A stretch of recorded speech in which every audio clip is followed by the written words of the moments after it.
এরকম নিকনেম আছে এদের দুটো। তা তিনি এই নাম করে এখানে আপনাদের বলেছেন। এই উত্তর তো রামকৃষ্ণ দাস মহাপাত্রকে, আর রামকৃষ্ণ দাস মহাপাত্রকে যিনি এনেছেন মমতা ব্যানার্জি, তাকে উত্তর দিতে হবে না। এই আর নিম কাঠ আপনার 4টে গাছ থাকলে সে গাছগুলো তো ফোটে, আপনার বাড়ির জায়গাটা তো ফোটের জায়গা, ক্যালকাটা ফোটে। যদি 4টে নিম গাছ থেকে থাকে সেটা হচ্ছে ক্যালকাটা ফোটের গাছ, আপনার গাছ নয়। আপনি যে জায়গায় থাকেন ওটা কলকাতা ফোটের জায়গা, আপনার কোনো দলিল নেই। কোন ভারতীয় মার খাচ্ছে না। বাংলাদেশি যাদের উনি ফেক আই কার্ড করে দিয়েছেন তাদেরকে যা করার করছে, ভারতের আইনে আছে। পাকিস্তানিদের সঙ্গে যেটা হচ্ছে রোহিঙ্গাদের সঙ্গে সেই একই জিনিস হবে। আর আমি তো আসামের নিমুলিগড় রিফাইনারি, সেখানে ফরাক্কার কন্ট্রাক্টর বরকত আলী L&T কোম্পানি দাঙ্গাবাজদের নিয়ে গেছিল। আমি জানানোর সাথে সাথে তো ওখানে 7-8 জন ধরা পড়েছে, তাড়িয়েছে।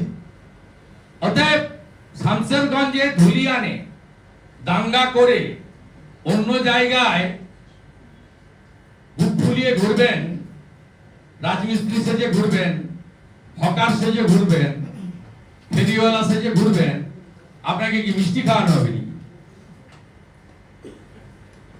মিষ্টি খাওয়ানো হবে না। আপনার যদি ওখানে 80% সংখ্যা থাকে, যেখানে অন্যদের 80-90% আছে, নিউটন বলে গেছে প্রত্যেক ক্রিয়ার সমান এবং বিপরীত প্রতিক্রিয়া আছে। মুখ্যমন্ত্রী আগে এই রাজ্যটাকে ঠান্ডা করুন, তারপরে অন্য রাজ্যে সব জ্ঞান দিতে যাবেন। নিজের রাজ্য ঠান্ডা হলে সব জায়গায় ঠান্ডাই। বাংলাদেশ 1.5 কোটি পরিযায়ী শ্রমিক আছে, কোন রাজ্য থেকে এসেছে? বাংলাদেশ কি ভারতের বাইরে কি? উনি গুজরাট থেকে ইউসুফ পাঠানকে এনে বহরমপুরের এমপি করতে পারেন। উনি বহরমপুরের লোক। কীর্তি আজাদকে বিহার থেকে এনে বর্ধমানের এমপি করতে পারেন।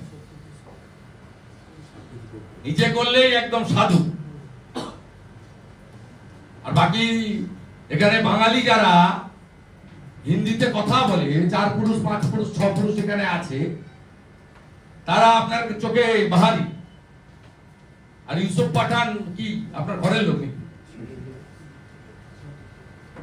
ও তো দিল্লিতে থাকে, আলাদা কথা। একে তো এখানে এনে ওটা প্রার্থী করে করেছে। সব লোক জানে, এই বিচারিতা জানে, সব বলে লাভ নেই। আপনার ডিএম আর এসপি ধরমবা বাঁচাও, আপনার লোকরা তো শাটারে তলে ঢুকে গেছে। 35টা পুলিশ আহত হয়েছে, দেখতে গেছে মুখ্যমন্ত্রী। আহত পুলিশদের তালিকা বের করেছে। আমাকে আইপিএসরা বলেছে মুর্শিদাবাদের যে সিনিয়র অফিসার 3 জন মারা যেত, যে ধরনের পেট্রোল বোমা ছুটছিল, গুলি করছিল, পাথর ঢিল তো ছেড়ে দেন। Organise crime, preplan crime, Hindu শূন্য করে তার ক্রাইম। এটা ছোটখাটো একটা ল এন্ড অর্ডার বা এর ছোট জিনিস নয়। It's organise crime. এজেন্ডা একদম ক্লিয়ার। বাংলাদেশের মতো, কাশ্মীরের পণ্ডিতদের মতো মুর্শিদাবাদের ওই জোরে, যেখানে 20% নিচে হিন্দু আছে, হিন্দু শূন্য করে দাও। আর যে ভোট ব্যাংকটা কংগ্রেসের দিকে চলে গেছিল, মুসলিম ভোট ব্যাংক, মোথাবাড়ি, শামসেরগঞ্জ, ফারাক্কা, ওই ভোট ব্যাংকটাকে রিটার্ন করো, যাতে 26-এ আমরা আবার হিন্দু মুসলমান করে জিততে পারি। কমিউনাল এজেন্ডাটা বিজেপির নয়, কমিউনাল এজেন্ডা মমতা ব্যানার্জি আর তার লোকের। আপনি কাদের নিয়ে সভা করতে যাচ্ছেন? দুলিয়ানের চেয়ারম্যান দাঙ্গায় নেতৃত্ব দিয়েছে, ভিডিও ফুটেজ দিয়ে আমি সোশ্যাল মিডিয়ায় দিয়েছি। ফারাক্কার এমএলএ দাদা কাউসার আলী ডাইরেক্ট ইনভলভমেন্ট। আপনি তাদেরকে নিয়ে মিটিং করতে যাচ্ছেন, আপনার লজ্জা থাকা উচিত। উনি তো বলছেন